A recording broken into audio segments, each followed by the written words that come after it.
అమ్మా, ఎవరో ఇంటికి వచ్చినట్టున్నారు. ఎవరే? ఇంకెవరే, నిన్ను చేసుకుంటామని అడగడానికి వచ్చారు వాళ్ళు. నువ్వు వాళ్ళకి నచ్చావంట. నాకిప్పుడే పెళ్ళేంటమ్మా? నా దగ్గర ఉండి ఏమి బాగుపడ్డావే? నువ్వు ఇష్టమైన చదువుని మన పరిస్థితుల కోసం వదులుకున్నావు కదా. 4 ఇళ్లల్లో పాచి పని చేస్తున్నావు. కన్న కూతురికి ఎదుగుదల ఇవ్వలేని ఈ తల్లి దగ్గర ఉండి ఏం సాధిస్తావే నువ్వు? అదే ఒక అయ్య చేతిలో నిన్ను పెట్టానంటే అతను నీ బాగోగులు చూసుకుంటాడు. కాని అమ్మా, నీ గురించి కూడా ఆలోచించాలి కదా. నా గురించి కూడా ఆలోచించానే, కాని కట్నం లేకుండా చేసుకుంటారన్నారు. పెళ్లి ఖర్చులు కూడా సగం వాళ్లే పెట్టుకుంటారంట. రూపాయి కూడా సరిగ్గా సంపాదించలేని నేను నీకు కట్నాలు, పెళ్లి ఖర్చులు ఇవన్నీ ఎక్కడ చూడగలనమ్మా? అందుకే వాళ్ళు చెప్పగానే సంబంధం ఒప్పుకున్నాను. సరే అమ్మా, నేను కూడా ఈ పెళ్లికి ఒప్పుకుంటున్నాను. సీత, నా పరిస్థితి గురించి నీకు తెలుసు కదా. పెద్ద ఇళ్లలో మనం ఉండలేం. ఈ చిన్న ఇల్లే మనకి తలదాచుకునే గూడు. అయ్యో, అలా ఏం లేదండి. నాకు ఇలాంటి చిన్న ఇళ్లలో ఉండడం అలవాటే. ఇల్లు ఎంతుంటే ఏముంది, మనసులు కలుసుకుంటే ఆనందంగా ఉండొచ్చు. నీకొక విషయం చెప్పాలి. నేనొక బొటీక్ ఓనర్ దగ్గర డ్రైవర్గా పనిచేస్తున్నానని తెలుసు కదా.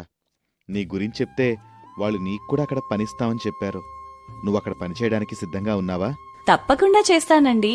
ఇప్పుడే వెళ్దాం పదండి అని సీత విష్ణుతో కలిసి బొటీక్కు వెళ్తుంది. అక్కడ చూస్తే సీత కాలేజీలో ఫ్రెండ్ అయిన ప్రియా, నువ్వేంటిక్కడ? అదా, నా భర్త ఈ బొటీక్ లో డ్రైవర్ గా పనిచేస్తున్నాడు. నాకు కూడా ఇక్కడ పనుందని చెప్తే చెయ్యడానికి వచ్చాను. అవును ప్రియా, నువ్వు ఇక్కడేం చేస్తున్నావు? బట్టల కోసం వచ్చావా? Sita, mind your tongue. Priya కాదు, మేడం అనాలి. ఎందుకంటే ఈ బుటిక్ నాది. నువ్వు ఇక్కడ పని చేయడానికి వచ్చావు. అర్థమైందా? అర్థమైంది మేడం, మీరు చెప్పినట్టే చేస్తాను అని చెప్తుంది సీత. ఆ రోజు నుంచి ప్రియా సీతతో ప్రతి పని చేయిస్తూనే ఉంటుంది. ఎంత పని చెప్పినా సీత కాదనకుండా చేస్తూ ఉంటుంది. అలా రోజులు గడుస్తూ ఉండగా ప్రియా తన భర్తతో బొటీక్ వస్తుంది. మేడం, ఉదయాన్నే 2 కస్టమర్స్ వచ్చారు.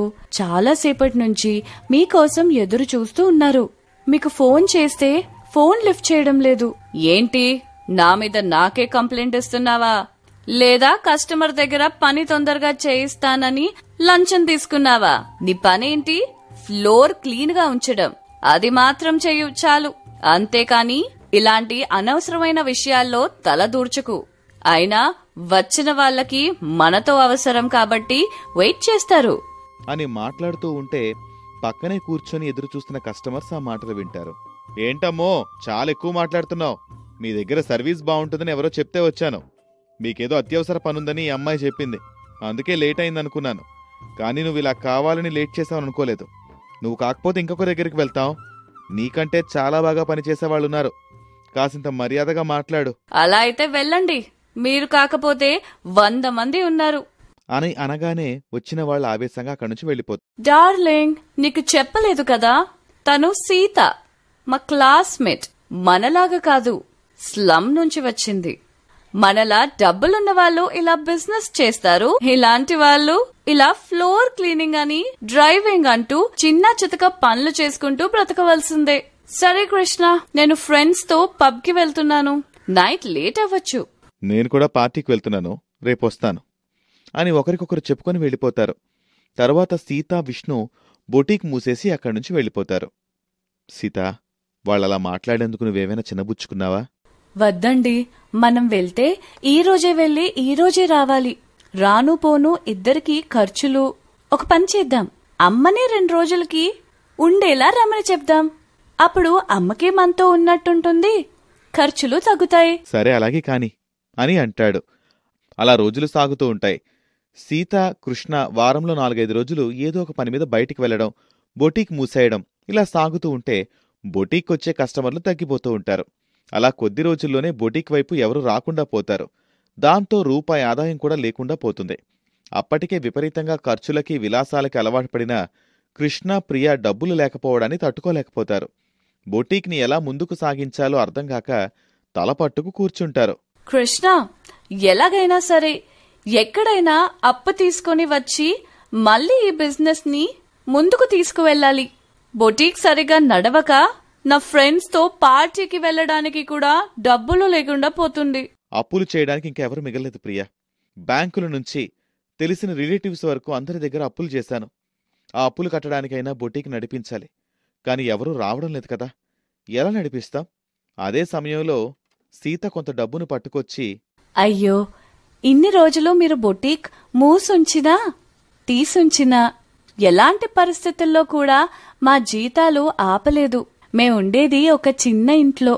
మాకు రోజూ తిండి ఖర్చు తప్ప పెద్దగా ఏ ఖర్చు ఉండదు. కనుక ఇన్ని రోజులు ఈ డబ్బు దాచగలిగాం. మీ మీద మాకు కాస్త విశ్వాసం ఉంది కాబట్టి ఇన్ని రోజులు మమ్ము ఆదుకున్నా మీకు మా స్తోమతకి తగ్గట్టు సహాయం చెయ్యాలని మేం దాచుంచుకున్న డబ్బు తీసుకుని మీ దగ్గరికి వచ్చాం. ఇది మీకు చాలా తక్కువ అని తెలుసు, కానీ మా శక్తి ఇంతేనయ్యా. సీత, నీ మాటలతో ఇన్ని రోజులుగా మేం చేసిన పొరపాటేంటో మా కళ్ల ముందు కనిపించేలా చేశావు. మీ దగ్గర ఉన్న ఈ పొదుపు మా దగ్గర లేక ఇవాళ ఈ పరిస్థితుల్లో ఉన్నాం. నువ్విచ్చే డబ్బు మాకు ఎంతో కొంత ఖచ్చితంగా సహాయం అవుతుంది. అయ్యా, మీ బాక్కురుక్కునేవాళ్లం. మీకోసం ఒక మాట చెప్పాలనుకుంటున్నాం. చెప్పచ్చా? తప్పకుండా చెప్పొచ్చు. అయ్యా, కొన్నిసార్లు మీరిక్కడికొచ్చిన కస్టమర్లతో కాస్త దురుసుగా మాట్లాడడం మాకు నచ్చలేదు. అలా వాళ్ళకనిపిస్తే ఇంకొకసారి వాళ్ళు మన దగ్గరికి రారు కదయ్యా. అలాంటి కొన్ని మాటలు కూడా ఈ పరిస్థితికి కారణమై ఉండొచ్చు. షటప్ విష్ణు. క్యాష్ సహాయం చేసి ఉచితంగా నీతులు మొదలుపెట్టారా? మీ నీతులు, ఉచిత సలహాలు వినే అంత తెలివి తక్కువ వాళ్ళం కాదు మేము. You just shut up Priya. Sita, నీ మాటకారితనం, నీ మాటలో ఉండే మర్యాద నాకు చాలా బాగా నచ్చింది. అలాగే కృష్ణ, నీ ఓపిక కూడా నాకు చాలా బాగా నచ్చింది. కాబట్టి సీత, నువ్వు రిసెప్షన్లో ఉంటూ వచ్చిన నా కస్టమర్స్ని అట్రాక్ట్ చేయడానికి ప్రయత్నించు. అలాగే విష్ణు, నువ్వు వాళ్ళకేం కావాలని నువ్వు చూసుకో. మా దగ్గర ఎంత పనితనం ఉన్నా కస్టమర్స్తో సరిగా ఉండలేకే బిజినెస్ని తగ్గించుకుంటున్నావని అర్థమవుతుంది అని అంటాడు. ఆ రోజునుంచే సీత, విష్ణు వచ్చిన ఒకరిద్దరు కస్టమర్స్తో ఎంతో మర్యాదగా నడుచుకుంటూ ఉంటారు. వాళ్లకి కావలసినవని తెలుసుకుని కృష్ణ, ప్రియలకు చెప్తూ ఉంటారు. అలా రోజులు సాగుతూ ఉంటాయి. కొద్ది కొద్దిగా కస్టమర్స్ పెరగడం మొదలవుతుంది. అలా 2-3 నెలల్లో బొటీక్ మళ్లీ లాభాల బాట పడుతుంది. అలా ఉండగా కృష్ణ సీత, విష్ణు దగ్గరికొచ్చి, మేం మళ్లీ ఇలాంటి మంచి రోజులు చూస్తామనుకోలేదు. ఈ మంచి రోజులకు కారణం ఖచ్చితంగా మీరే. ఈ సందర్భంగా నేను మీకు ఒక ఆఫర్ ఇద్దామనుకుంటున్నాను. మీకు ఈ బొటీక్లో 50% షేర్ ఇచ్చి పార్ట్నర్స్ని చేసుకుందాం అనుకుంటున్నాను. మీరు ఒప్పుకుంటారా? అయ్యా, మాకు నమ్మిన వాళ్ల కోసం ఒళ్ళొంచి కష్టపడడం తెలుసు. ఆ కష్టానికి మీరు పనోడు అని పేరు పెట్టినా, పార్ట్నర్ అని పేరు పెట్టినా మాకేం తేడా లేదు. మా పనేంటో చెప్పండి, చేస్తాం. అంతకు మించి మాకింకేమీ తెలియదయ్యా. సీత, విష్ణు, ఈ ఇద్దరిని నేను ఎంతో అవమానించేలా మాట్లాడాను. కాని మీరు అన్నిటినీ తట్టుకొని నిలబడ్డారు.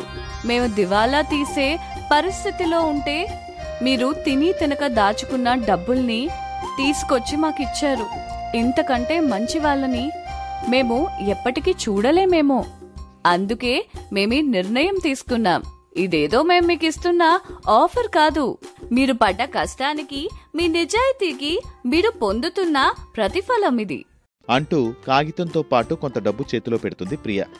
ఆ రోజు నుంచి ప్రియ కూడా తన పొగరుబోతు మాటల్ని తగ్గించుకొని కస్టమర్స్తో మాత్రమే కాకుండా ప్రతి ఒక్కరితో మర్యాదగా మాట్లాడడం అలవాటు చేసుకుంటూ ఉంటుంది. ఒక అపార్ట్మెంట్కి వాచ్మెన్గా పనిచేస్తున్న కృష్ణ దగ్గరికి అదే అపార్ట్మెంట్లో 2 ఇళ్లలో పాచి పని చేసుకుంటూ ఉన్న తల్లి వస్తుంది. అమ్మా, పనైపోయిందా ఈరోజు? తినడానికి ఏమైనా ఇచ్చారా అమ్మా? ఇదిగోరా, నిన్న రాత్ర మిగిలిపోయిందని కాస్త అన్నం ఇచ్చారు, తిను. ఇలా ఇవ్వమ్మా. సరిగ్గా అన్నం తిని 2 రోజులైంది కదా. ఎవరో ఒకరు రావడం, ఏదో ఒక పని చెప్పడమే తప్ప సరిగ్గా జీతం ఇచ్చేవాళ్ళు కానీ, కనీసం తిండి పెట్టేవాళ్ళు కానీ లేరు అని కృష్ణ ఉన్న అన్నానంతా తినేస్తాడు. అవునమ్మా, ఆకలి మీద ఆలోచన లేకుండా తినేశాను. ఇంతకీ నువ్వు తిన్నావా అమ్మా? నువ్వు తిన్నావు కదరా, నా గడుపు నిండిపోతుందిలే అని అక్కడ్నుంచి వెళ్ళిపోతుంది. ఇంటికి వెళ్లేసరికి పెద్ద కొడుకు విష్ణు, కోడలు సీత, సరోజ కోసం ఎదురుచూస్తూ ఉంటారు. అమ్మా, వచ్చావా? నువ్వేదైనా తినడానికి తీసుకుని వస్తావేమో అని ఎదురుచూస్తున్నావమ్మా. ఎంతో కొంత పట్టుకునే వచ్చాన్రా, కాని తమ్ముడు విపరీతంగా ఆకలితో ఉన్నాడేమో, మొత్తం తినేశాడు. సర్లే అమ్మా, కనీసం వాడాకలేను తీరింది కదా. మనం ఎలాగో ఖాళీగానే ఇంట్లో ఉన్నాం కదా, వాడు కష్టపడుతున్నాడు కదా, పర్లేదులే అమ్మా. అవునరా విష్ణు, నువ్వు ఉదయాన్నే లేచి ఏదో ఉద్యోగం కోసమని వెళ్ళావు, ఏమైందిరా? వెళ్ళాను, కానీ అక్కడ 2-3 గంటల పాటు నన్ను నించోపెట్టి నా బట్టల్ని నా వాలకాన్ని చూసి నన్ను అవమానించి రాక్షసానందాన్ని పొంది నవ్వుకొని నన్ను పంపించేశారు.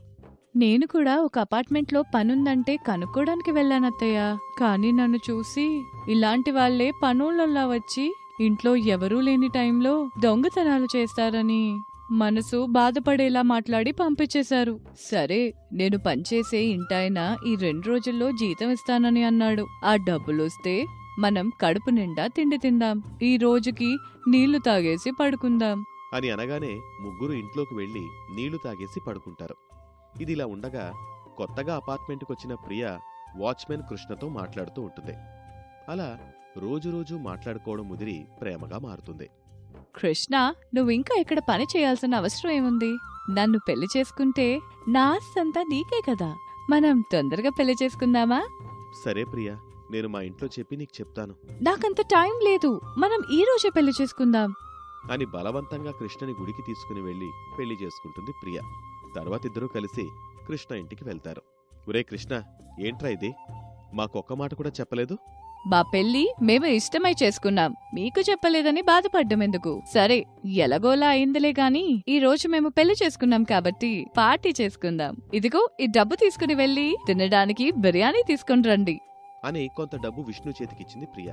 అప్పటి వరకు తినడానికి కూడా సరిగ్గా తిండిలేని పేదవాళ్లకి బిర్యానీ అనేసరికి అందరికీ నోట్లో నీళ్లూరాయి.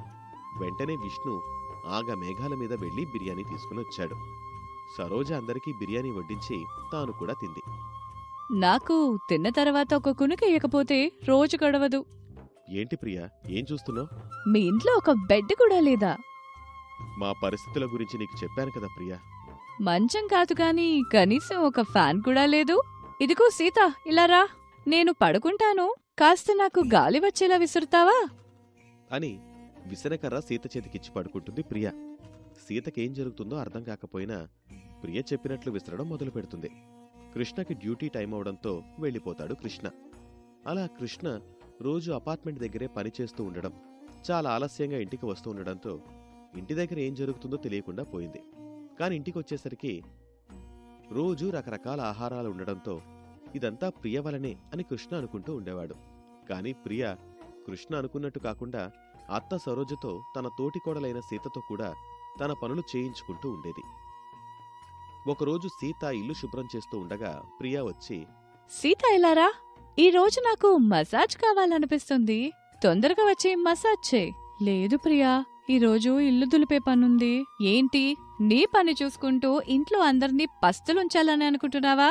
నాకు కావలసిన పని చేయకుండా ఇంటిల్లపాదికి ఆహారం ఎలా ఇస్తాననుకుంటున్నావు? నువ్వొచ్చి మసాజ్ చేస్తేనే కదా, లేదంటే పస్తులు తప్పవు మరి అని అనేసరికి సీత తానొక్కరితి పనిచేస్తే ఇంటిలిపాది తిండి తింటారని ఆలోచించి మసాజ్ చేయడానికి ఒప్పుకుంటుంది.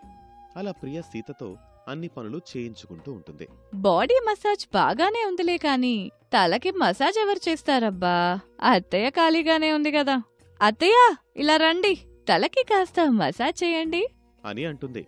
సరోజకి చేయాలని లేకున్నా ప్రియనేమైనా అంటే కృష్ణ బాధపడతాడేమో అనే ఒకే ఒక కారణంతో ఎవరూ కూడా ప్రియ చేసే పనులు కృష్ణకు చెప్పకుండా ప్రియ కోరినట్టు చేస్తూ ఉంటారు.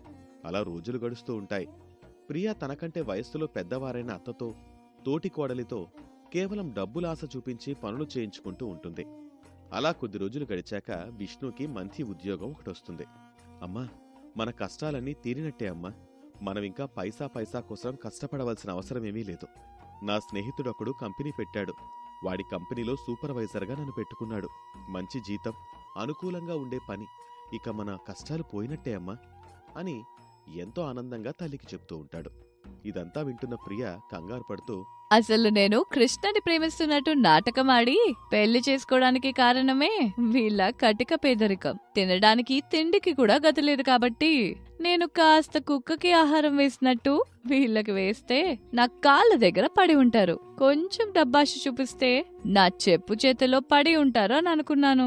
ఇప్పుడు విష్ణుకి ఇంత మంచి ఉద్యోగం వచ్చిందంటే వీళ్ళకి నా డబ్బులతో అవసరం ఏమీ లేదు. కాబట్టి ఇన్ని రోజులు నేను వీళ్ళతో ఎలా సేవలు చేయించుకున్నాను చేస్తున్నానో అవన్నీ గుర్తు పెట్టుకుని నాతో ఆ సేవలన్నీ చేయించుకుంటారేమో. ఇక నా ఆటలు సాగవని నాకు అర్థమైపోయింది. ఇప్పుడు ఎంత జాగ్రత్తగా ఉంటే అంత మంచిది అని తనలో తాననుకుంటుంది.